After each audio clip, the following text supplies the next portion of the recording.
Bonjour à tous et bienvenue pour cette nouvelle vidéo tuto colorisation en temps réel. Et aujourd'hui, nous allons coloriser cette jolie Miss D Clown avec des feutres aquarellables. Donc je vais principalement utiliser les feutres Ecoline. Je vous mets même dans ce sens-là, ce sera mieux.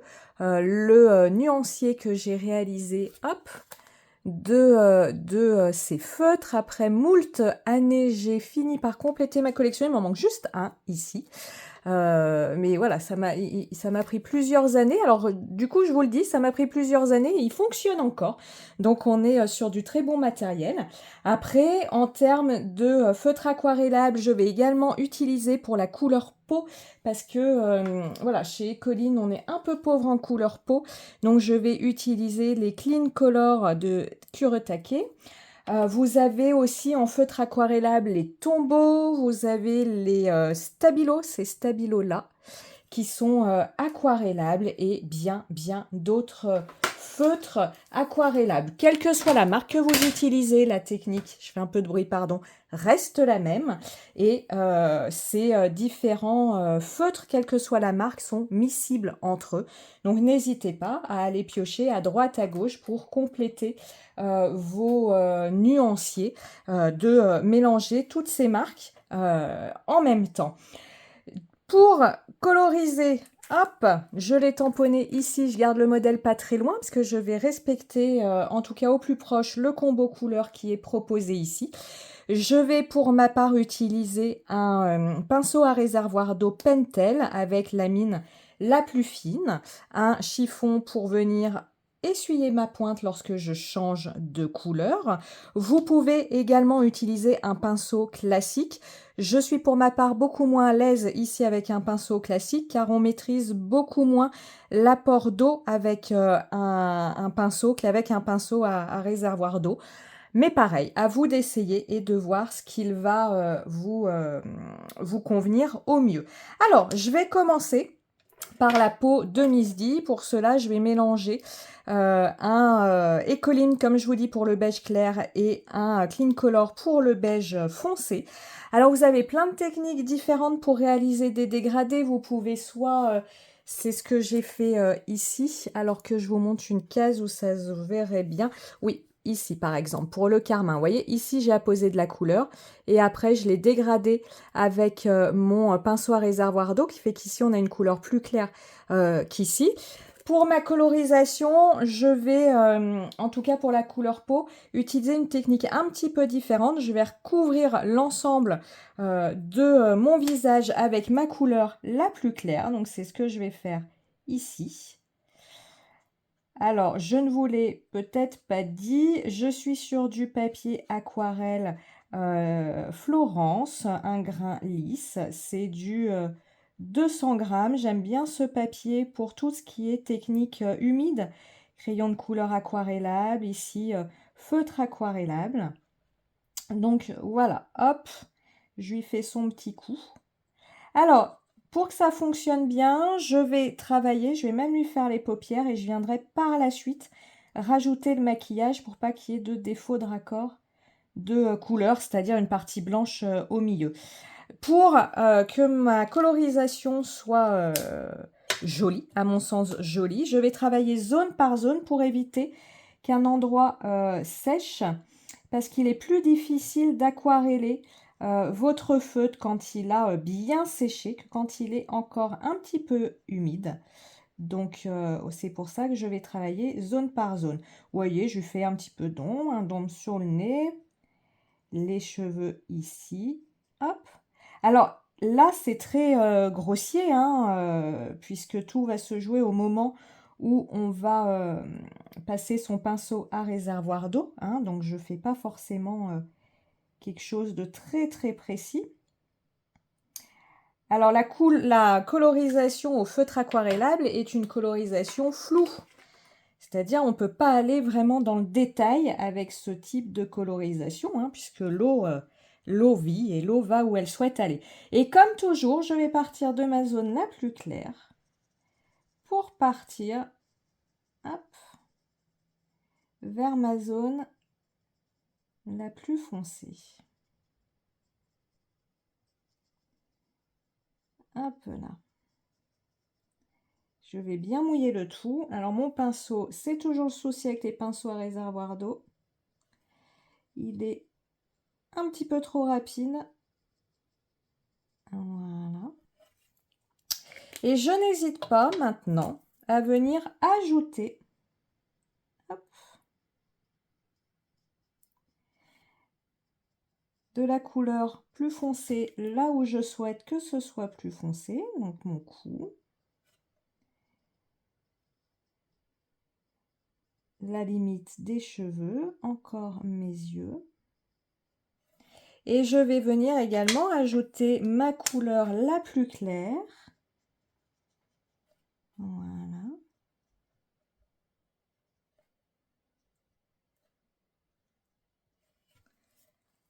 Hop, je regarde ce que vous avez à l'écran. Ouais, c'est pas mal.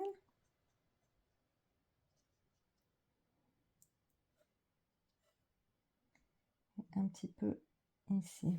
Voilà. Je vais laisser sécher cette partie-là et selon le résultat, une fois sec, je viendrai ou non retoucher ma colorisation. Je vais faire hop, la même chose pour les mains. Voilà. Alors là, sa main, elle est là. Des fois, je vois pas forcément bien. Hop. Voilà. Alors la colorisation au feutre aquarellable est quelque chose de très rapide. Alors c'est vrai que moi j'ai l'habitude des crayons de couleur qui est une colorisation très très longue. Là le feutre aquarellable c'est très rapide. Donc c'est pas mal aussi quand on a quelque chose voilà, on n'a pas forcément le temps. Voilà. Et pareil, je ne touche pas, je vais attendre que ça sèche et je pourrai venir insister sur des zones ou maquiller les yeux une fois sec en fonction du résultat obtenu. Alors, ici, son pantalon, je vais, ça c'est ma couleur la plus claire, donc je vais passer l'ensemble. Donc il ne s'agirait de pas en mettre non plus sur les autres dessins. Donc vous voyez les Clean Color de Zig hop, ont une pointe pinceau avec des fibres en nylon. Donc on a vraiment l'impression de coloriser comme finalement avec son pinceau à réservoir d'eau. On est sur le même type de pointe. Donc vous voyez, on peut faire quelque chose de très fin comme quelque chose de très très large. C'est une pointe qui est assez intéressante. C'est une pointe aussi qui est beaucoup utilisée, en tout cas un feutre qui est beaucoup utilisé chez les gens faisant de la calligraphie. Hop, voilà. Et maintenant, les zones les plus foncées, donc le reflet intérieur ici. Donc même si ça va rester ma zone la plus foncée, je vais quand même l'aquareller pour qu'on soit dans quelque chose qui aille avec le reste de ma colorisation. Et ici, je vais faire l'ombrage sur le côté.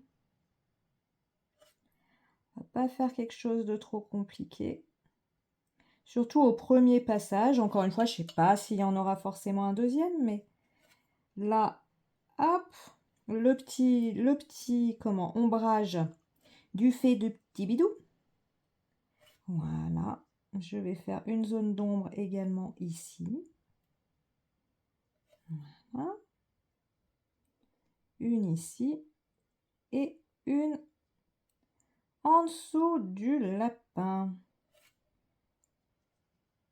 Voilà. Et maintenant, place au pinceau à réservoir d'eau. Voilà. Et donc, vous voyez la transition, paf, elle se fait assez simplement. Donc, pareil, je travaille par zone. Et je n'hésite pas, vous voyez, là où je veux que ce soit plus clair, comme avec l'aquarelle, à repasser mon pinceau à réservoir d'eau pour éclaircir la zone par rapport à sa couleur de base. Ici. Hop, donc vous voyez, dès que j'applique ma pointe, la couleur s'active et la couleur vient se mettre sur la pointe de mon pinceau à réservoir, ce qui fait que je peux un petit peu emmener cette couleur la plus foncée là où je le souhaite. Voilà. Je vais également travailler l'ombre ici. Hop. Ici, son petit bidou. Hop, donc pour l'instant, je fais vraiment un premier passage. Alors, je m'y prends pas n'importe comment, comme je vous dis, toujours du plus clair au plus foncé. Mais vraiment, le but, là, c'est d'activer ma couleur avec mon eau. Et après, je vois si je veux venir rajouter une couleur pour mieux travailler mon dégradé.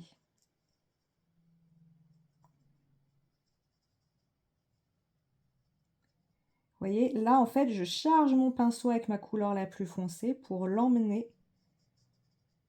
Voilà. Et puis, pour faire un trait, comment on va dire, une transition plus floutée entre ma couleur la plus foncée. Hop. Vous voyez, c'est très rapide. Et ma couleur la plus claire. Donc, pareil. Là, je veux quelque chose de plus clair. Hop. Donc, je frotte mon pinceau, je l'essuie. Je refrotte mon pinceau, je l'essuie. Et on est plutôt pas mal. Alors là, je vais aussi aquareller pour qu'on soit dans la même couleur. Et je vais refaire, parce que là, ça me manque, je trouve, une zone d'ombre. Donc, vous voyez, on s'affole, on se dit, oh là là, ça fait foncer là d'un seul coup, mais non. Enfin oui, ça fait foncer, mais hop, en passant votre crayon, les choses s'atténuent. Je regarde à l'écran. Ouais, vous avez le bon rendu de ce que j'ai devant les yeux. Donc, super. Pareil, comme avec l'aquarelle, j'évite de coloriser l'un après l'autre des parties qui sont adjacentes pour éviter que les couleurs dégorgent d'une partie sur l'autre. Donc là, par contre, je vais finir mes petites bretelles qui vont être de la même couleur. Alors, je vais les faire plus claires, ces petites bretelles. Je vais juste... Vous voyez, là, c'est un travail de précision. Je vais juste... Voilà. Et faire une toute petite pointe de foncé, là. Là. L'ombre du nœud, vous voyez, et puis l'ombre du bouton. Mais je veux garder le clair en premier plan pour bien que ça ressorte du pantalon de la salopette. Pas toujours évident de parler en même temps qu'on fait quelque chose. Essayez. Vous allez voir, c'est un exercice particulier. Et voilà, qu'est-ce que vous en pensez de cette salopette? Plutôt sympa, plutôt réussi. En tout cas, ça donne une colorisation, vous le voyez à l'écran, très flash, très lumineuse. Les cheveux. Alors les cheveux, je vais partir sur un combo orange, comme sur le modèle que j'ai à côté de moi. Et de la même façon, mon orange le plus clair, je vais le disposer de partout. Ah, j'ai oublié de faire ces petites oreilles. Je viendrai faire par la suite. Hop là. On va rester sur les mêmes couleurs qui nous sont proposées, parce qu'elles sont vraiment très joyeuses, ces couleurs. J'aime beaucoup. Après, je dirais, en tout cas, ces feutres-là, peut-être le plus difficile, c'est qu'on est sur des pointes pinceau. Hein, les pointes pinceau, je vous le redis, c'est fin. Et puis, quand on appuie, vous voyez, un trait très large. Et ça, au début, ça peut déstabiliser parce que si on n'a pas l'habitude de jouer avec la pression qu'on exerce sur la pointe de notre pinceau, de notre crayon de couleur, peu importe, ça peut être un petit peu déstabilisant. Mais bon, un petit peu. Et je viens ajouter le plus foncé. Hop, je vais en mettre là.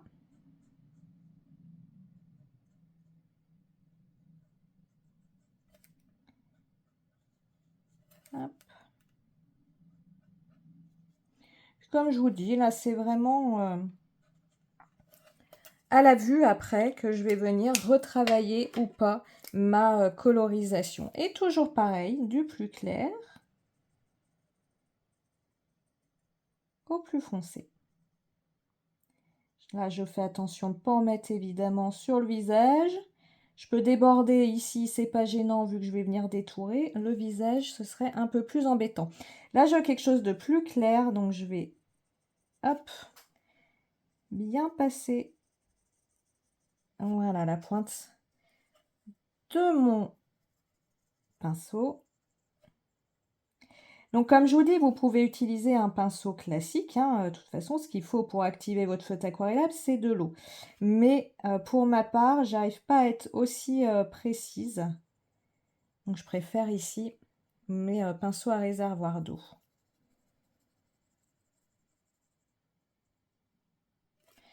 Voilà, c'est pas mal. Alors, je vais juste venir remettre des petites touches, vous voyez ici, de foncé. Hop. Juste comme ça.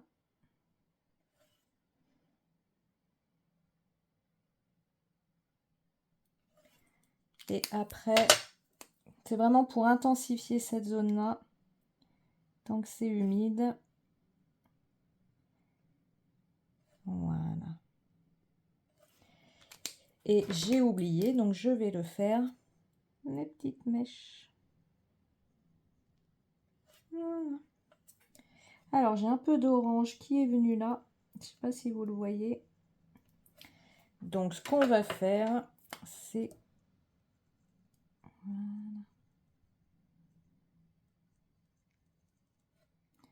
Sans, je voulais un peu refoncer ma peau. Donc, c'est très bien. Hop.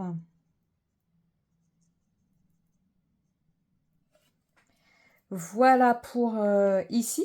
Alors, ce que je vais faire, c'est que je vais venir coloriser les yeux pour vous montrer qu'on peut, une fois que c'est sec, venir appliquer une autre couleur. L'autre couleur ne va pas se fondre avec ce qu'on a fait, c'est pas le but, mais va venir comment se superposer sans effacer ce qui a été fait en dessous. Vous auriez pu, donc moi je vais lui faire violet de la même façon, vous auriez pu laisser les paupières blanches et faire comme ici, une colorisation entière violette. Moi c'est pas ce que je veux, moi je veux vraiment un petit voile violet. Alors qu'est-ce que j'ai? Violet 548, je vais le chercher, je ne l'ai pas sorti. Alors, comme je veux, hop, ajouter juste une touche, je vais venir mettre, alors vous pouvez le faire sur une pochette plastique, j'aurais pu le faire sur ma plaque en plexi. Je vais venir mettre de la matière sur une palette et je vais simplement, voilà, venir mettre ma couleur et venir l'estomper comme ça.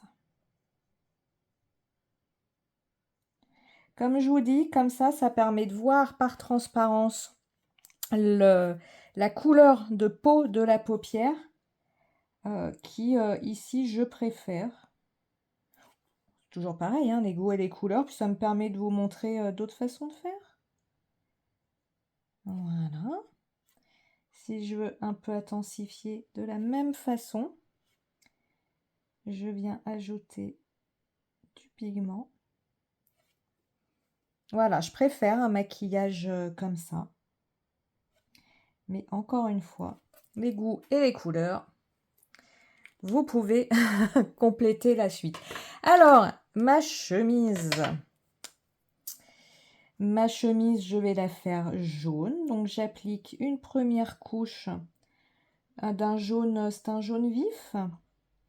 Les boutons, je viendrai les faire dorer. Comme mon doré recouvre ma colorisation, je me permets ici de tout coloriser. Ce sera beaucoup plus simple que de faire le tour de tous ces petits ronds.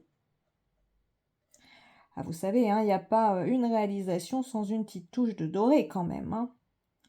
Il faudrait pas faire n'importe quoi. Alors, je regarde juste où elle s'arrête, sa chemise. Ah oui, j'ai oublié un petit peu de vert, là, c'est pour ça. Hop. Et je viens mettre une couleur ocre pour l'ombre. Voilà, on va la mettre ici. Donc en fait, là, pour l'ombre, ne vous embêtez pas avec le motif, vous dites simplement, en tout cas c'est mon cas, la lumière elle est là, donc plus loin, là on va dire que ça fait un ombrage, là aussi, et puis pareil, si c'est pas tellement réaliste, personne ne vous en voudra. Et maintenant, on peut y aller. Donc, nettoyez bien hein, à chaque fois, vous voyez, votre pinceau, parce que si j'avais encore... Alors, si j'avais du orange, c'était pas trop gênant avec du jaune, mais c'était le vert, là, ça nous aurait bien embêté. Et par contre, faites attention, pas toucher là, effectivement, le vert, pour éviter de l'activer. Hop là. Voilà. Alors, je teste là. Quand je fais ça, c'est pour savoir si j'ai assez d'eau. Voilà, parce que parfois, il en met de trop. Voilà, c'est le cas ici. Et parfois, il n'en met pas assez. C'est le problème avec les pinceaux à réservoir d'eau.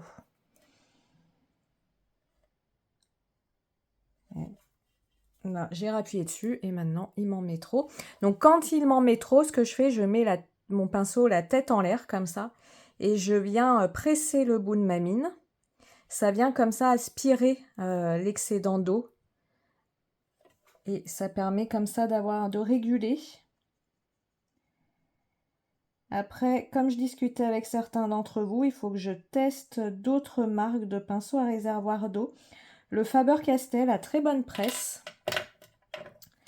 Donc il faut que, quand j'aurai l'occasion, c'est pas, comment on va dire, mes priorités dans mes dépenses en ce moment. Hop. Alors vous voyez, là, ça avait mis trop d'eau, donc la couleur était devenue complètement terne, non, très claire. Voilà, pour la chemise. Et je vous ai dit, là, pendant que j'y pense, il me manque un petit bout de vert. C'est un peu dangereux ce que je fais là, parce qu'il ne faudrait pas que ça fuse. Eh ben voilà, sur ma chemise, c'est pas grave. Hop! Je vous ai expliqué plein de choses par rapport à cette colorisation. Je vais vous laisser là avec mes commentaires et on va finir ensemble en musique la colorisation de Miss D Clown et puis la réalisation dans laquelle je vais la mettre en scène. J'espère que cette vidéo vous aura plu, j'espère qu'elle vous aura donné envie soit de ressortir vos feutres aquarellables, soit d'essayer pour ceux qui ne connaissent pas cette technique. Et moi, je vous dis à très très bientôt. Ciao, ciao!